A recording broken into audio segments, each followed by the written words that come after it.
Abra sua Bíblia, por favor, Filipenses capítulo 2, Filipenses capítulo 2, e nós leremos aqui do versículo 5 até o versículo 11, o que não pode faltar a um coração missionário, e assim nós encerramos esta série de mensagens da nossa campanha de missões nacionais. Filipenses 2, de 5 a 11, tenham entre vocês o mesmo modo de pensar de Cristo Jesus, que mesmo existindo na forma de Deus, não considerou ser igual a Deus algo que deveria ser retido a qualquer custo. Pelo contrário, ele se esvaziou, assumindo a forma de servo, tornando-se semelhante aos seres humanos e reconhecido em figura humana, ele se humilhou, tornando-se obediente até a morte e morte de cruz.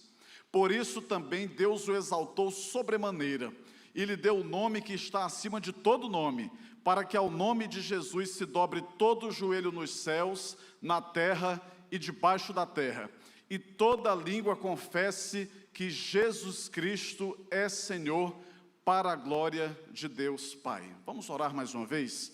Nosso Deus e Pai, obrigado, Senhor, por essa noite, por estarmos aqui na Tua presença. Suplicamos, ó Deus, mais uma vez, o Senhor sempre tem nos atendido. Te pedimos que faças, ó Deus, mais uma vez. Ó Deus, fala ao coração da Tua igreja. Usa o Teu Filho como instrumento, um simples instrumento nas Tuas mãos, para proclamar a Tua verdade ao Teu povo. Ó Deus, que o Teu Filho possa desaparecer e que somente Jesus Cristo resplandeça.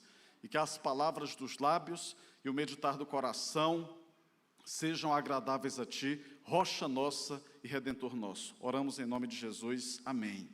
O que não pode faltar a um coração missionário. Esse texto foi um texto divisor de águas para a minha vida particular, quando eu estava no seminário. Daqui a pouquinho eu vou entrar em detalhes, mas foi numa aula de antropologia missionária, onde Deus usou um dos meus professores lá no Seminário Teológico Batista Equatorial para mudar minha compreensão sobre como eu deveria me comportar nos grandes projetos missionários do Senhor. Esse aqui é um projeto missionário. Já se falou, e eu disse isso na mensagem de abertura, que todo cristão, todo convertido, ou ele é um missionário, ou ele é um impostor. Porque o missionário é aquele que está cumprindo uma missão. Um dos sentidos da palavra missionário vem da raiz, da palavra míssel, aquele que é enviado, aquele que é enviado com um propósito, com uma missão. Nós fomos enviados pelo Senhor com um propósito e com uma missão. E é muito importante que saibamos sobre o que não pode faltar a um coração missionário. Então, a partir desse texto, eu proponho aqui que nós meditemos em pelo menos 3 características. O que não pode faltar a um coração missionário? Em primeiro lugar, confiança e obediência a Deus. Os versículos 5 e 8 dizem: tenham entre vocês o mesmo modo de pensar de Cristo Jesus. Ele se humilhou, tornando-se obediente até a morte, e morte de cruz. O desafio é muito grande, é muito arrojado, mas se o Senhor propôs, é possível.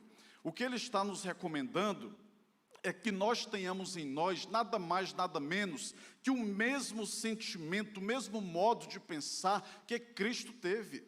Quando Ele encarou a missão que lhe fora dada por Deus, o Senhor o mandou nesta terra para cumprir uma missão. Deus Pai designou Deus Filho. E quando Ele veio para cá, a Bíblia nos dá pistas de como estava o coração dele. Um coração humilde, um coração submisso, um coração de servo. E Deus usa o apóstolo Paulo para nos falar sobre isso. Que todos nós que somos servos, servas do Senhor, que temos o coração missionário, temos que ter também essa mesma postura.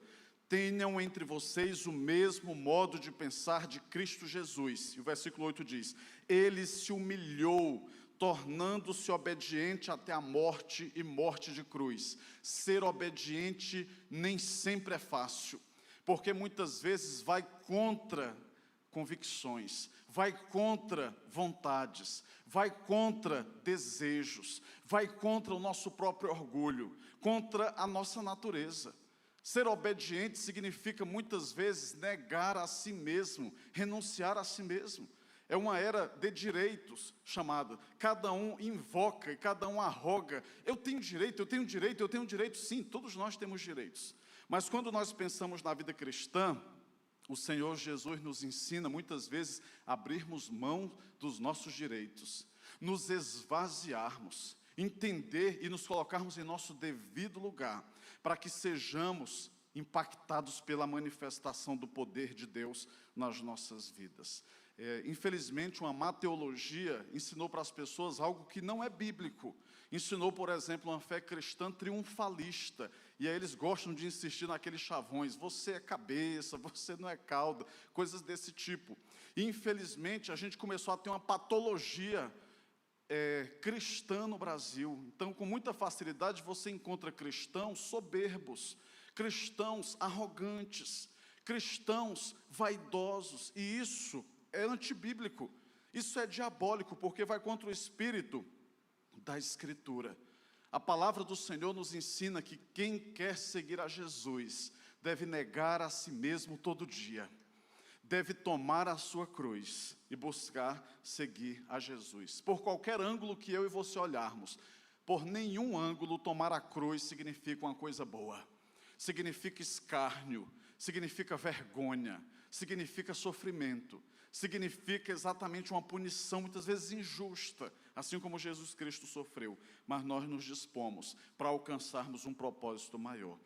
Diante do trono cantava uma canção que dizia assim: irei contigo onde quer que fores, meu Senhor, o teu chamado seguirei na alegria ou na dor. Nem todos estão dispostos a isso. Irei contigo onde quer que fores, meu Senhor, onde quer que tu me mandares, meu Senhor, o teu chamado seguirei na alegria ou na dor. Muitas vezes, se o chamado do Senhor implica em mexer com a nossa zona de conforto, a gente recua, bota o pezinho para trás. Eu já falei para vocês aqui incontáveis vezes, dos elementos das palavras que foi amartelada na cabeça do prego para eu ir de Brasília de Belém do Pará para Brasília, foi ouvir uma mensagem do pastor Jonas Madureira, ele falando que a pior prisão, uma das piores prisões era o conforto. Aquilo me quebrou, me despedaçou, e eu entendi assim: o conforto não pode ser o fiel da balança, o conforto não pode ser a palavra final sobre o que eu devo fazer para o meu Deus. Então nós fomos orar, e o Senhor confirmou o que Ele queria para nós. Muitas vezes seguir ao Senhor, cumprir o chamado, significa exatamente você perder o acesso a confortos que você possuía. Quando foi para nós virmos de Brasília para cá, nós morávamos em Braslândia, uma das regiões administrativas do DF. Se eu tivesse vindo de Belém para Balsas, eu sentiria pouco alguns aspectos. Mas de Brasília para cá eu senti mais. Por exemplo, Braslândia era uma cidade com 100% de saneamento básico. Eu cheguei para morar lá, as casas nem cerca elétrica tinham. Eu disse: meu Deus do céu, que armadilha é essa que eu estou caindo aqui? E aí eu morei 6 anos sem ar-condicionado. Em agosto e um pedacinho de setembro o ventilador resolvia. Matriculamos nossa filha numa escola particular, tiramos para botar na pública, porque a pública era melhor. No dia que o lanche era ruim, era suco de morango da fruta e de melão rei. E aí aquilo tudo gera para a gente um conforto. Brasília tinha um aeroporto que estava 30 quilômetros da nossa casa.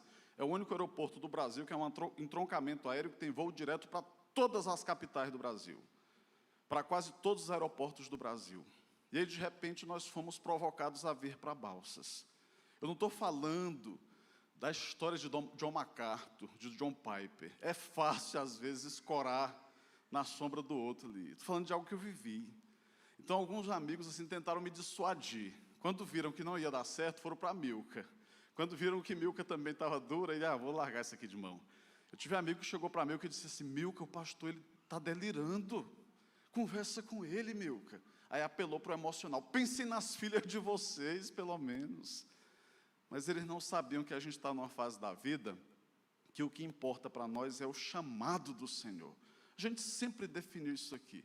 Milka, para me acompanhar, já abriu mão de 3 concursos públicos em 3 estados diferentes. Por ser professor e ter começado a trabalhar muito cedo, em 4 anos ia aposentar, aposentadoria especial de professor. Mas nunca olhou para trás. Convicção, convicção. Você precisa, para cumprir esse chamado, ter confiança e obediência a Deus. Mas não pode ser uma obediência dos dentes para fora, tem que ser real, porque o Senhor nos bota à prova. O Senhor falou para o povo que ia peregrinar no deserto: eu te coloquei no deserto para saber o que havia no teu coração, se tu guardarias ou não os meus mandamentos. Então Deus nos coloca à prova. Irei contigo onde quer que fores, meu Senhor. O teu chamado cumprirei na alegria ou na dor. Jesus entendeu isso aqui na prática, do começo ao fim da sua jornada sobre a terra. Ele entendeu.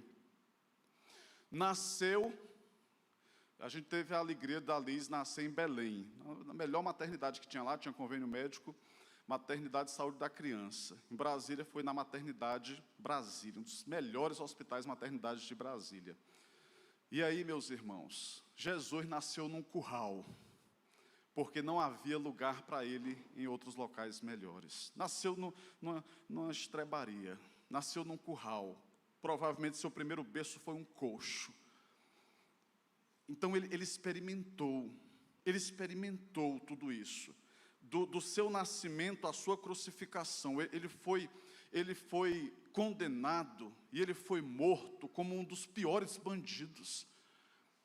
Havia gradações de punição penal na época de Jesus, e uma das mais atrozes, mais terríveis, era a crucificação que Jesus sofreu.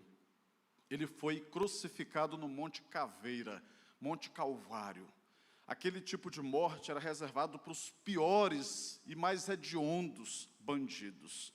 E ele suportou tudo aquilo em nosso lugar.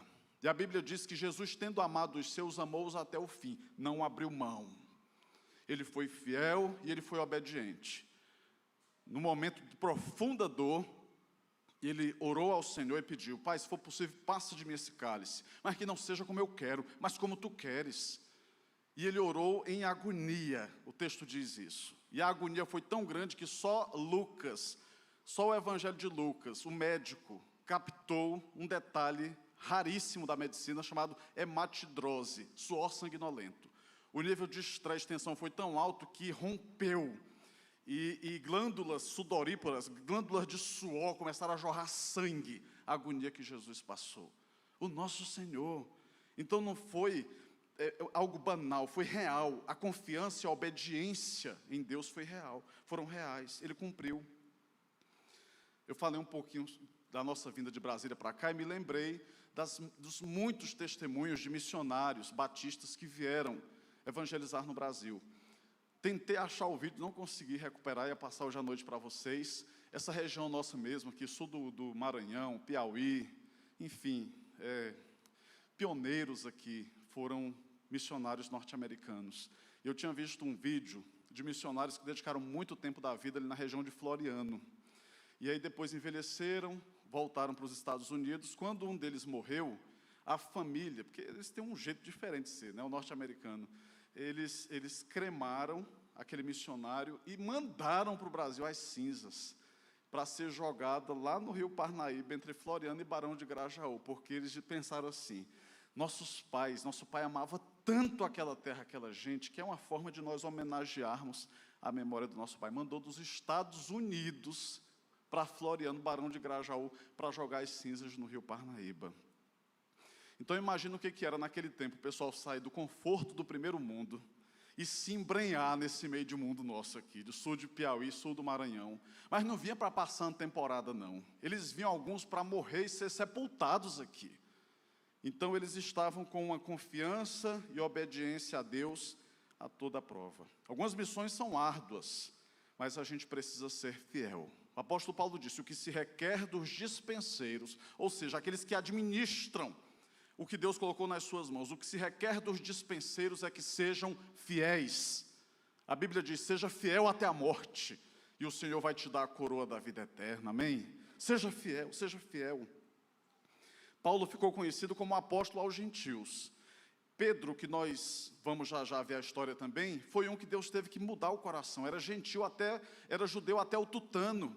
E Deus teve que trabalhar o coração dele para ele poder pregar os gentios. Paulo odiava os gentios, porque era judeu também por ancestralidade, e um judeu de carteirinha.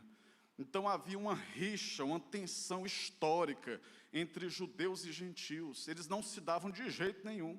Quando se perguntava para um judeu, responda por favor, teologicamente, por que Deus criou os gentios? Eles diziam assim, Deus criou os gentios porque Ele precisava de um combustível para alimentar o fogo do inferno. Por isso que Ele criou os gentios. Se uma mulher gentia, ela tivesse em trabalho de parto numa estrada, e um judeu passasse, ele dava de ombros e seguia a sua jornada. Se um rapaz judeu se engraçasse para uma moça dos gentios, ele seria deserdado se ele quisesse levar aquele relacionamento para frente. E Deus teve que fazer uma profunda transformação no coração do apóstolo Paulo. Eu costumo dizer que uma das mais lindas cartas de amor que eu já vi é Efésios. Efésios capítulo 2, por exemplo, Efésios todo é uma carta escrita a crentes gentios, escrita por um judeu que era Paulo. E ele vai escrever coisas do tipo, vocês estavam separados antes, mas por causa do sacrifício de Jesus Cristo, vocês foram trazidos para perto, porque Jesus Cristo desfez a inimizade na sua própria carne, Ele derrubou a parede de separação que havia entre nós. Vocês que outrora eram forasteiros, agora vocês são concidadãos. Vocês que outrora eram bastardos, agora vocês são nossos irmãos. Vocês são nossos co-herdeiros com Jesus Cristo da parte de Deus. Transformações que somente o Evangelho é capaz de fazer.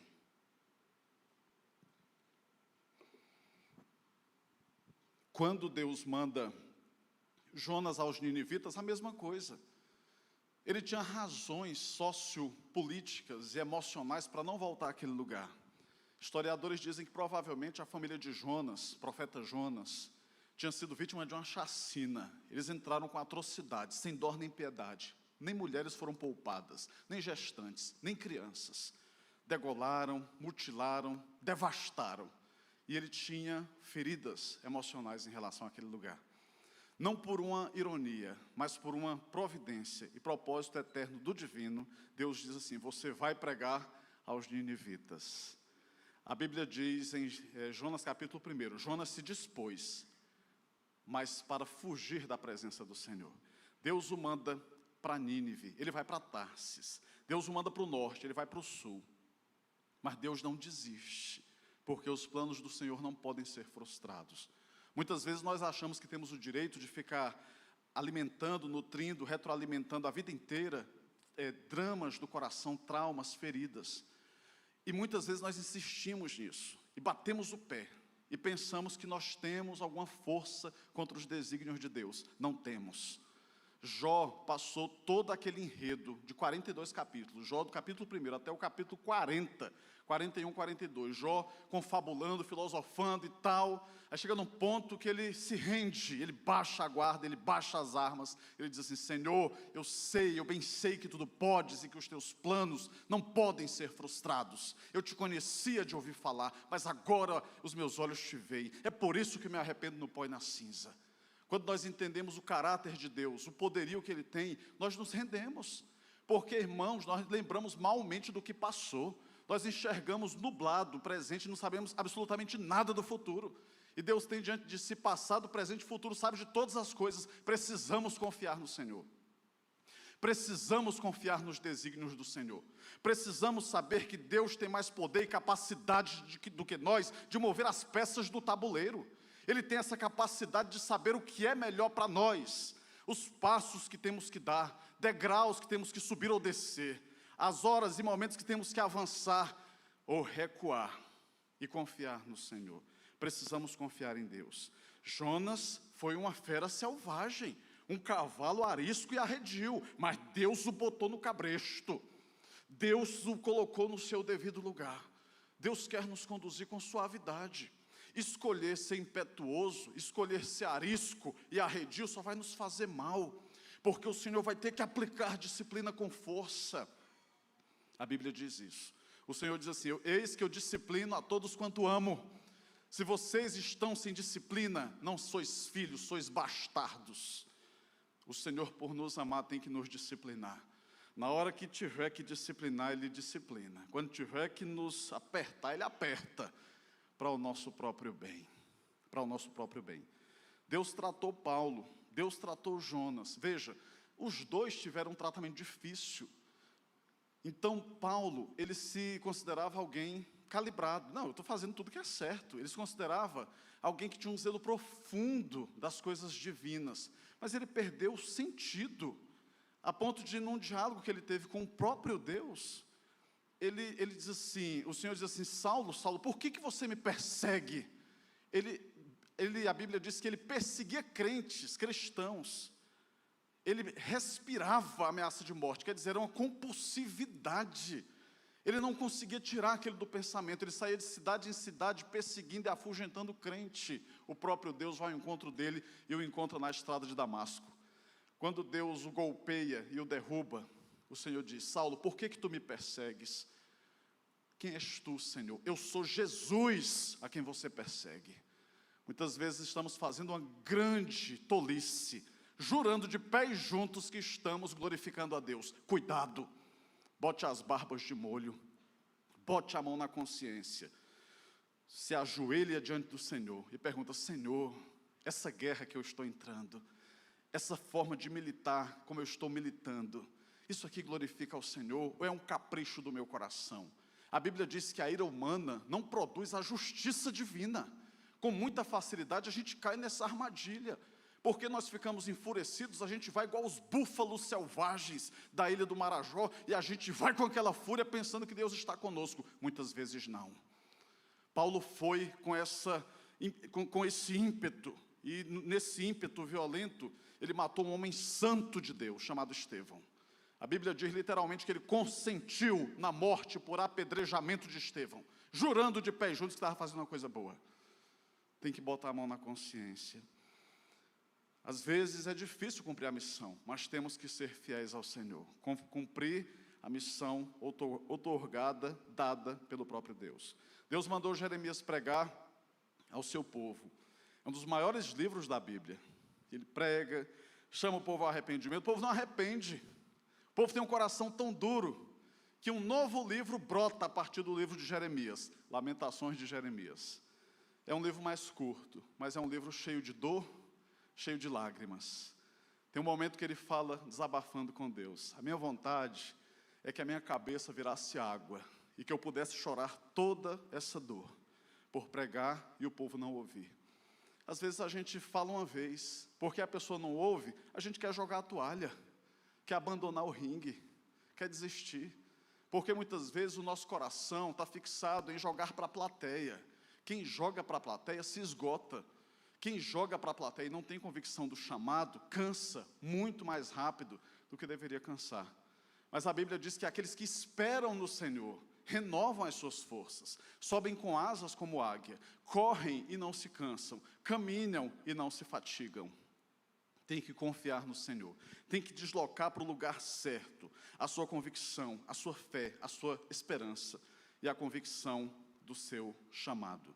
A Bíblia diz sobre Jesus que, tendo amado os seus, amou-os até o fim. O que é que não pode faltar a um coração missionário? Em segundo lugar, amor ao povo a quem fomos enviados. Esse ponto é muito importante, por favor, preste atenção. Versículos 5 a 8. Tenham entre vocês o mesmo modo de pensar de Cristo Jesus, que mesmo existindo na forma de Deus, não considerou ser igual a Deus, algo que deveria ser retido a qualquer custo. Só a igreja, 7 e 8.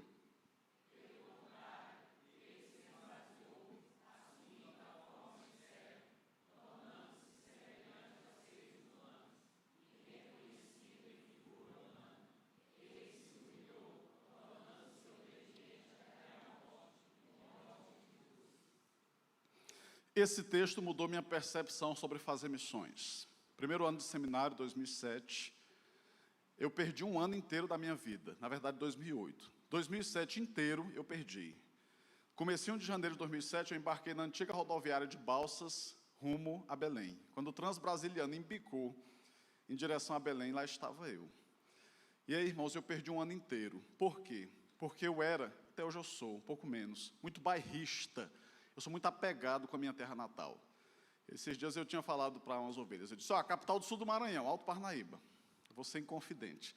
Aí Vilmar foi lá com a Marisa, aí chegou lá em Alto Parnaíba, aquela entrada da cidade esbagaçada, não tinha ainda consertado a buraqueira que tinha na entrada da cidade. Ela: Vilmar, olha aí direito, que o pastor disse que aqui é a capital do sul do Maranhão. A coitadinha estava confusa, quando ela viu a condição da entrada da capital do sul do Maranhão, mas era uma forma de brincar. Mas, irmãos, já se falou que quem ama o feio, bonito lhe parece. Quando nós temos um apego afetivo, um vínculo emocional com o lugar, aquele lugar para nós se torna assim um conto de fadas. Ali se torna o melhor lugar do mundo. Então eu cheguei no seminário, o coração muito fechado, porque era de uma igrejinha muito pequenininha, todo mundo se conhecia. Aí, de repente eu chego numa metrópole, a metrópole da Amazônia, mais de 1,5 milhão de pessoas, uma quantidade de movimentação absurda de gente o tempo inteiro, e eu fechei o coração.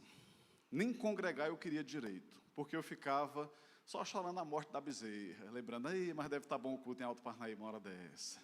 Ei, mas não sei o quê. Ei, mas não sei o quê. A carne de sol boa é de lá, e não sei o bom é de lá, e a sambica boa é de lá, e não sei o quê. A sambica é melhor do que a açaí. Eu passei 1 ano perdido, enfurnado, enclausurado no internato do seminário, e em algumas igrejas só para botar, igual barata, gosto ruim, e azedo no chantilly, e ficava aquela coisa ali e tal. 1 ano perdido. Deus me golpeou numa aula de antropologia missionária. O professor leu esse texto, fez a exegese do texto. Eu fiquei emocionadíssimo com aquilo. Naquele dia, Deus ministrou ao meu coração. Eu saí dali quebrantado. Quando eu saí dali mudado, minha visão mudou. Eu abri os olhos, o coração para Belém. Se Deus permitir, no próximo fim de semana, eu vou voltar a pregar lá. Belém, do dia 1º ao dia 22 de novembro, vai ser a capital do Brasil. Foi aprovado no Senado, por causa da COP30. Deu uma grande reformulada na cidade. Vamos ter a honra de voltar para pregar lá. É a terra natal da nossa filha mais velha, Liz. O belenense, assim como eu, alto parnaibano, é muito bairrista também. E no caso deles, na época que eu morei lá, não sei como é que está hoje, pode ser que tenha mudado ou não, ele era muito etnocêntrico. Quem conhece a expressão sabe que é a ideia de que a sua etnia, o seu lugar, ele está no centro de tudo. Então, às vezes, eu caía na bobagem de chegar e dizer assim: rapaz, mas essa rua está suja. Todo lugar no mundo tem sujeira. Rapaz, mas está quente. Todo lugar do mundo tem calor. Era assim. Então, era muito assim, reativo. Ficava muito na defensiva. Eu entendi aquilo ali.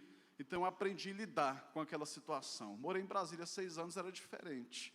Tem lugar que você vai e você diz assim: rapaz, mas a rua está suja. E demais, é porque você não está vendo aquilo ali. Ainda tem a própria pessoa do lugar, mas tem lugar que não. Eu tive que aprender a lidar com aquilo ali. Por quê? Porque eu amei aquele povo. E eu queria dedicar a eles a minha vida e o meu coração. Se eu tivesse ido para uma queda de braços, não ia prestar. Nós íamos nos sequelar. Eu ia bloquear o coração e a cabeça deles. E eles iam rejeitar uma mensagem poderosa que eu tinha por causa de um capricho do meu coração. Então eu abri o coração. Irmãos, quando Deus mudou isso no meu coração, naquele mesmo ano eu me tornei presidente da Juventude Batista do Pará. Pará tem 144 municípios. É difícil ter uma cidade do Pará que eu não conheça e que eu tenha amigos. Em Jacareacanga, na divisa do Pará com o Amazonas, perto da Serra do Cachimbo, onde caiu o avião da Gol naquele tempo, eu tenho amigos. É difícil uma cidade do Pará que eu não tenho amigos. Por quê? Porque Deus abriu meu coração para aquilo. Deus não tinha como me usar como Ele usou, se eu não tivesse aberto o coração para a transformação de Deus. Às vezes você está há muito tempo num lugar e não vê fluir, frutificar, porque o coração fecha e vira terra arrasada, algo estéril, infértil, infrutífero, não vinga, não vai para frente. Eu aprendi que se o coração não for junto, tudo vai ser mais difícil. O corpo vai, o coração tem que ir. Eu me considero um homem muito abençoado por Deus. Eu e minha família somos muito abençoados por Deus, sempre fomos. Todo o ministério nosso, por mais difícil que tenha sido, sempre foi vitorioso, porque nós sempre chegamos de peito aberto. Nós sempre chegamos e amamos o lugar. Nós sempre chegamos e nos entregamos. Todo canto da cidade a gente conhece, porque ele é o nosso lugar. Então eu só sofri, irmãos, 1 ano na minha vida em relação a isso, que foi o primeiro ano que eu fui para o seminário. Era uma criança, despreparado para a vida. Tinha 18 anos, mas era despreparado. Um ingênuo. Eu era só um rapaz latino-americano, sem dinheiro no banco, sem parente importante e indo do interior para Belém. Cheguei lá, Deus foi me calibrando. E quando o Senhor me calibrou, aquilo facilitou tanto a vida. Isso aqui facilita a nossa vida. Amar o povo a quem somos enviados. Você já pensou o que seria do Brasil se os norte-americanos, quando desembarcaram aqui 150 anos atrás, chegasse com o coração fechado? Não ia conseguir cumprir a missão. Aí quando meu professor abriu a Bíblia e leu, Jesus, mesmo sendo Deus, não teve por usurpação ser igual a Deus, mas esvaziou a si mesmo. A palavra grega é kenosis. Ele passou pela experiência do autoesvaziamento, ele esvaziou a si mesmo e assumiu a forma de servo, e foi até a morte de cruz. Eu digo, mas rapaz, quem sou eu, um verme, para estar botando banco em alguma coisa? O meu Senhor saiu da majestade do céu, onde não penetra pecado, qualquer tipo de moléstia. Ele saiu de lá, botou o pé na poeira da Palestina, entrou debaixo daquele sol causticante daquela região do mundo, enfrentou toda a complexidade e as barbaridades daquele tempo. Ele se submeteu àquilo tudo, e eu botando banca, estando lá em Belém, um dos lugares que mais chove no planeta, que tem uma das maiores riquezas naturais. Você vai no mercado do Ver o Peso, você vai ver fruta que você nunca viu na vida, que você não sabe que existe. É uma riqueza gigantesca, riqueza histórica, riqueza cultural, uma cidade fantástica. Nós temos muito apego afetivo com Belém, afetivo. Então tem muita riqueza, tem aquelas desconformidades por ausência de poder público e tudo mais. Uma cidade muito rica. Pensa numa terra, irmãos, que eu passei um ano assim, eu contava um ano inteiro, no ano inteiro, 20 dias no ano inteiro que não chovia. O resto do dia, todo dia chovia. Todo dia chovia. Eu não conhecia um gramado seco. Tudo verdinho, sempre verdejante e tudo mais. Eu disse, belezas, maravilhas da Amazônia. Deus abriu meu coração. Até hoje eu tenho uma preferência muito grande por Cerrado, eu me identifico mais. Mas eu vivi na Amazônia, e o coração aberto. Foi tão bom, tão gostoso aquele tempo que eu vivi lá, 12 anos. Minha primeira filha é belenense. Foi onde eu graduei em teologia, foi onde eu fui consagrado ao ministério pastoral, celebrei a primeira ceia, celebrei o primeiro batismo, celebrei o primeiro casamento. Foi onde eu tirei a habilitação, uma série de coisas. No dia que nós saímos de Belém para Brasília, pegamos a Belém Brasília, cortamos a estrada por Alto Parnaíba. A igreja tinha nos dado, por antecipação, 10, 15 dias de férias. Quando chegamos na Belém Brasília, você conhece? Itinga, Maranhão e Itinga, Pará. Você sabe que é a divisa do Maranhão com o Pará. Ali paramos o nosso carro, na época tínhamos um Corolla, oramos a Deus. Eu queria ter descido para ajoelhar, mas a situação ali viária não permitia. Senhor, muito obrigado pelo tempo que eu passei aqui. Eu quero abençoar esta terra em nome de Jesus. Aqui eu tive dores, uma vez minha casa foi roubada, primeira gestação da minha esposa ela perdeu, teve um abortamento espontâneo, eu sofri dores excruciantes no ministério, mas eu fui muito feliz e abençoado. E eu quero abençoar esta terra em nome de Jesus. Nunca cuspa no prato que você comeu. Tenha gratidão, é algo santo e que glorifica ao Senhor. Glorifique a Deus. Por isso que eu, de vez em quando, sou chamado para pregar de novo lá. Porque não sair batendo a poeira do sapato, cuspindo no prato. Até logo, Marabá, como diz a piadinha atual. Até logo, tchau. Aquele memezinho, né? Amo minha cidade. Primeira oportunidade de sair. Até logo, povo fofoqueiro. Não. Irmãos, coração de gratidão. Amar o povo a quem Deus te enviou. Quando o Milka teve o abortamento espontâneo, a gente ficou muito abalado com aquilo, nós não tínhamos costume. Então ela estava com a barriguinha crescendo, os seios, aí de repente aquela agonia, aquela atrocidade do abortamento espontâneo. E aí, irmãos, ficamos tão doloridos com aquilo ali, na alma, em tudo, assim, foi tão difícil. Mas a igreja, quando ela engravidou, a seguir da Liz, a igreja se transformou num grande saco gestacional. A igreja se transformou num útero para gerar nossa filha Liz. Então aquela igreja se transformou num laboratório do amor. Nós criamos raízes profundas de afeto e amor com aquele povo. No dia que Deus nos comissionou para Brasília, eu fui chorando, coração dilacerado, mas eu fui porque eu tinha convicção que tinha que ir. De Brasília, de Belém para Brasília, foram 22 pessoas para minha posse, tirando dinheiro do bolso, pagando passagem aérea, cara e tudo mais, para poder honrar, para dizer assim, não está saindo foragido, não está saindo escorraçado, e se ele quiser voltar, ele tem para onde voltar. Ame o povo que Deus te levou para servir. Agradeça a Deus por um povo como o povo de Balsas. Não é todo lugar que é assim não, irmãos. A gente sabe disso. Muito conterrâneo nosso sofre discriminação em muitos lugares do Brasil. Em outros países, sofre xenofobia, sofre preconceito, mas é um povo batalhador, é um povo guerreiro. E nós somos recebidos, quanta gente que nós temos aqui de tantos lugares do Brasil. É um povo que abre o coração para nos receber. Abençoamos a cidade, mas somos abençoados por eles também. A gente conversa e sabe com quem passou literalmente na pele, sentiu na pele dores de preconceito, racismo, xenofobia, etnocentrismo em outros lugares. O quanto que é bom você chegar em um lugar totalmente diferente, ser acolhido, ser recebido com amor, as pessoas fazerem um esforço para acolher. Isso é maravilhoso. Isso aqui faz toda a diferença para que um trabalho possa dar certo e possa fluir. Abra o coração para isso. Esse ponto aqui é o mais longo. Prometo para você que o último ponto vai ser bem curtinho. Me falaram, eu aprendi isso em 2008, no meio dessa transformação de consciência. A melhor forma de você conhecer sua cultura é indo para outra. A forma que eu mais conheci Alto Parnaíba foi quando eu fui para Belém. Porque na hora que você recua, você enxerga em panorama. Então, ter me afastado me fez crescer muito. Vocês têm um pastor abençoado, e eu sou pastor de uma igreja muito abençoada. Mas isso é fruto dos 77 anos de experiência que a igreja teve até eu chegar aqui. E vocês são abençoados pelos 18 anos que antecederam a minha chegada aqui, que foram anos sendo talhado pelo Senhor, aprimorado para ser o homem que eu sou hoje. E boa parte disso tem a ver com os 12 anos vividos em Belém e os 6 anos vividos em Brasília. Nunca desprestigie as experiências que Deus está te dando. Preparando essa mensagem, eu me lembrei de um livro que eu considero do pastor Zaqueu Moreira de Oliveira. Eu considero o maior e melhor historiador batista que temos vivo até hoje. Ele está assim, avançado em idade, mas ele é muito técnico. Então, ele por um tempo foi reitor, inclusive, de universidades públicas, como Federal, foi professor, enfim, doutor, Federal de Pernambuco, Federal do Pará. Então, é um homem técnico.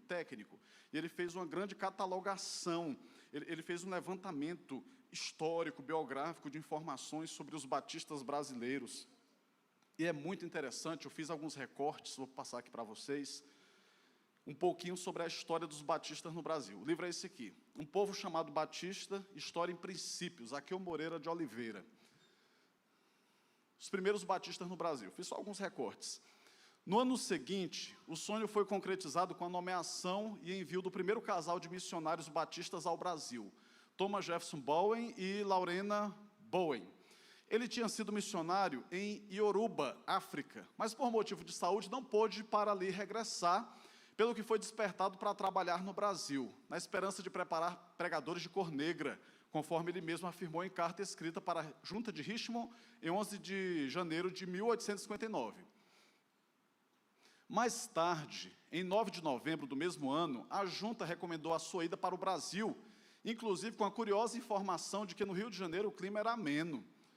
A revista missionária A Comissão, de abril de 1860, noticia a partida de Thomas Jefferson Bowen e esposa, ocorrida em 30 de março de 1860, dizendo: seus corações estão na África, e eles teriam muito preferido retornar àquele campo. O grande equívoco foi julgar que um missionário poderia trabalhar em um campo com o coração em outro, conforme ele mesmo declarou. Vai passar. Tanto para a reabertura do trabalho missionário no Brasil. Assim, em 1881, William Buck Begbie e Anne Luther Begbie foram nomeados.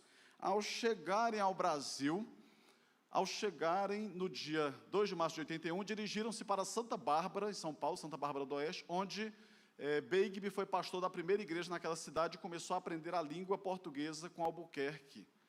Muito interessante a visão do novo missionário, expressa quando avistaram do navio a cidade do Rio de Janeiro. Então, só para se situar melhor. O primeiro casal de missionário, pode deixar aqui, eu vou voltar. O primeiro casal de missionário batista que veio para o Brasil, veio para o Brasil, mas o coração estava na África. Então, eles começaram a botar a banca. Não, tá, o pessoal aqui não quer, cantar a pedra na hora. Nós temos missionários em uma terra, mas o coração está na outra. Eles estão no Brasil, mas o coração está na África. A Junta de Richmond imediatamente os repatriou. Por causa disso, nós passamos 10 anos sem presença de missionários batistas no Brasil.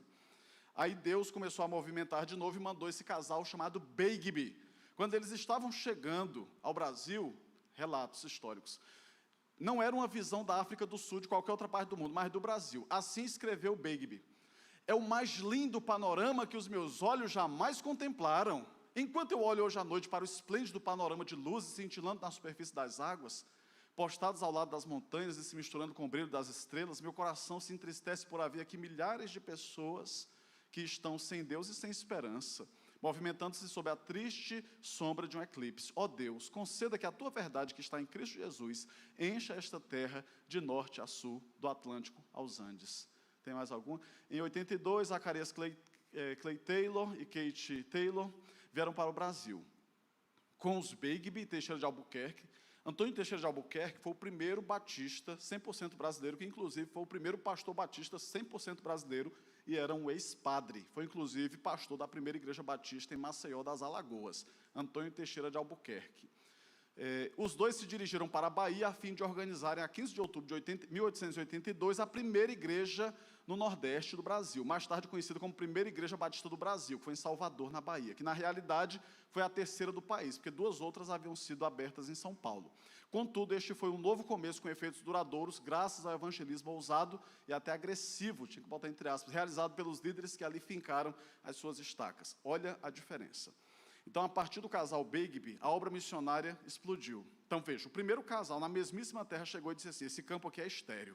Isso aqui, meu irmão, é jogar dinheiro fora, é jogar recurso e energia fora. O coração não estava lá. Quando o casal Begbie chegou, nas primeiras impressões, isso aqui é o melhor lugar do mundo. Aqui tem muita gente para ser alcançada. Isso faz diferença.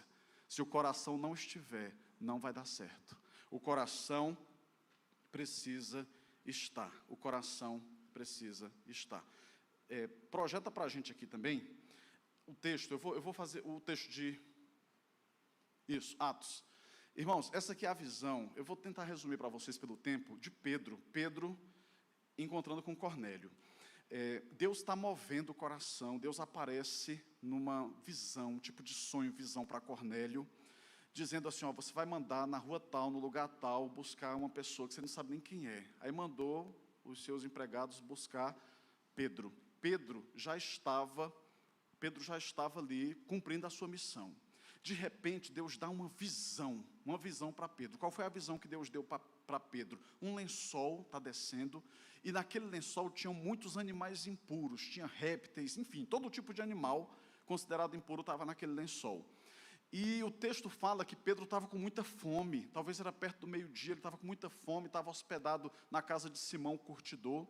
E aí ele com muita fome, Deus aproveita aquele momento, dá uma visão para ele, diz assim: mata e come. Detalhe, Pedro era judeu. Judeu tinha o maior critério e protocolo com comer qualquer coisa. Então o judeu não ia comer camarão, não podia comer carne de porco, não podia comer um monte de animal. Então era muito restrita a dieta dele, por causa dessa ideia de animal impuro. Aí de repente vem aquele lençol segurado pelas 4 pontas, cheio de tudo que é animal chamado impuro. Aí Deus diz assim para ele 3 vezes: mata e come. Mata e come. Mata e come. Ele: vou nada, estou fora, vou matar e comer isso aqui, não, isso é impuro. Aí Deus o repreende: não chame de impuro aquilo que Deus decidiu purificar. Deus é muito lúdico, Deus é muito didático. Deus mostrou aquilo tudo para dizer assim: eu vou mandar você para um povo que você chama impuro, mas você não vai chamar impuro o povo a quem eu decidi santificar. Era Deus preparando o coração dele para ele poder chegar na casa de Cornélio, porque Cornélio não era judeu, Cornélio era gentil. Mas Deus estava trabalhando no coração de Cornélio para a salvação. Então, se ele chegasse com aquela antipatia, com aquela discriminação, com aquela rejeição do coração dele, o que ia acontecer? Ele ia bloquear a ação de Deus para a evangelização de Cornélio e da sua família. Bota só o finzinho do texto, só o finzinho desse texto. O resultado de tudo, depois que ele pega, chega, vai lá, pode passar. É 30 e pouco.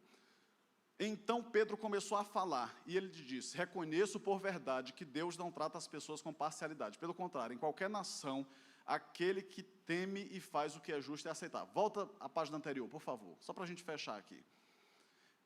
Eis que diz: Cornélio, a sua oração foi ouvida, e as suas esmolas foram lembradas na presença de Deus. Envie, pois, alguém a Jope, mande chamar Simão, que também é chamado de Pedro, ele está hospedado na casa de Simão, curtido à beira-mar. Portanto, sem demora, mandei chamá-lo e você fez muito bem em vir. Agora estamos todos aqui na presença de Deus, prontos para ouvir tudo o que o Senhor ordenou a você. Aí ele prega a palavra, o povo se converte e, ato contínuo, o Senhor derrama um avivamento sobre aquele lugar.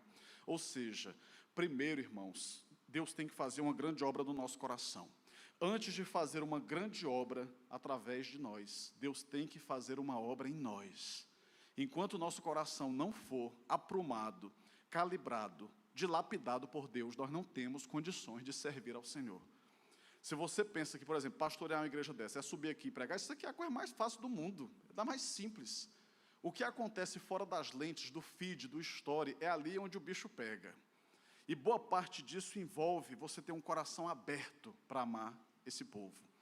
Depois que nós já estamos aqui, eu já acompanhei alguns ritos funerais, lutas, dores, lágrimas de ovelhas, e para algumas pessoas, alguns líderes, eu tenho dito assim, agora o ministério está começando de verdade, que é quando você pode chorar com quem chora, é quando você pode se alegrar com quem se alegra. Então aqui nós temos de sepultamento a aniversário de 1 ano, de 5 anos, de 80 anos, nós temos comemorado. Por quê? Porque a gente tem que comer muito quilo de sal junto, para poder viver aquilo que o Senhor nos mandou viver. E isso implica em exatamente nós estarmos aqui, vivermos aquilo que Deus tem para nós. Quando eu fui de Belém para Brasília, o pastor que me antecedeu, 2 pastores não tinham morado em Braslândia, porque eles eram bivocacionados, às vezes um morava no plano piloto, o outro morava ali na região de Taguatinga. Aí eles perguntaram assim, pastor, o senhor tem pretensão de morar em Braslândia? Eu disse, eu não tenho plano B, eu preciso morar aí. Porque eu preciso viver o que vocês vivem. A gente tem que estar junto. Porque se nós não tivermos essa vida comunitária, a gente não vai conseguir alcançar o intento de Deus para nós como igreja. Precisamos viver todo esse amor. Por último, para nós conseguirmos cumprir essa missão do Senhor, o que não pode faltar a um coração missionário é o foco prioritário de glorificar ao Senhor Jesus. Por isso também Deus o exaltou sobremaneira. Ele deu o nome que está acima de todo nome, para que ao nome de Jesus se dobre todo o joelho nos céus, na terra e debaixo da terra, e toda língua confesse que Jesus Cristo é o Senhor, para a glória de Deus Pai. Quando você pega a boa teologia, ela pergunta assim, por exemplo, a de Wayne Grudem, pergunta assim, por que o homem foi criado? Aí ele responde, o homem foi criado para a glória de Deus. Qual a razão pela qual fomos criados? Todos nós fomos criados para a glória de Deus. Deus não nos criou simplesmente para que nós construíssemos uma carreira sobre essa terra. É legítimo. E até a Bíblia nos encoraja a vivermos e fazermos tudo isso, sonhar, empreender. Mas esse não pode ser o propósito primeiro e último da nossa existência, da nossa vida. Nós temos que viver para algo maior. Nós temos que viver para a glória de Deus. Quando Jesus decidiu esvaziar a si mesmo e cumprir a vontade do Senhor, ele glorificou a Deus. E por conta disso, Deus o exaltou sobremaneira. Deus lhe deu um nome que estava acima de todo nome, para que diante do nome dele, todo joelho dobrasse, nos céus, na terra, debaixo da terra, e toda língua confessasse que Jesus Cristo é o Senhor, para a glória de Deus Pai. Tudo que nós temos e somos, irmãos, tem que ter o propósito, tem que ter a razão, tem que ter o objetivo de glorificar a Deus. Até no momento em que eu estou trabalhando e sou um excelente funcionário, significa que Deus está sendo glorificado por meio do meu esmero, por meio da minha dedicação, por meio do meu zelo. Quando eu sou um patrão justo, eu estou glorificando a Deus. Quando eu sou um bom filho, eu glorifico a Deus. Quando eu sou um bom pai, eu glorifico a Deus. Quando eu sou um pastor trabalhador, dedicado, um homem piedoso, eu glorifico a Deus. Quando eu sou uma ovelha que não faz meu pastor pastorear gemendo, eu glorifico a Deus. Glorifica a Deus. A razão da nossa existência é vivermos para a glória de Deus. Para quê? Para que todos os povos adorem a Jesus Cristo.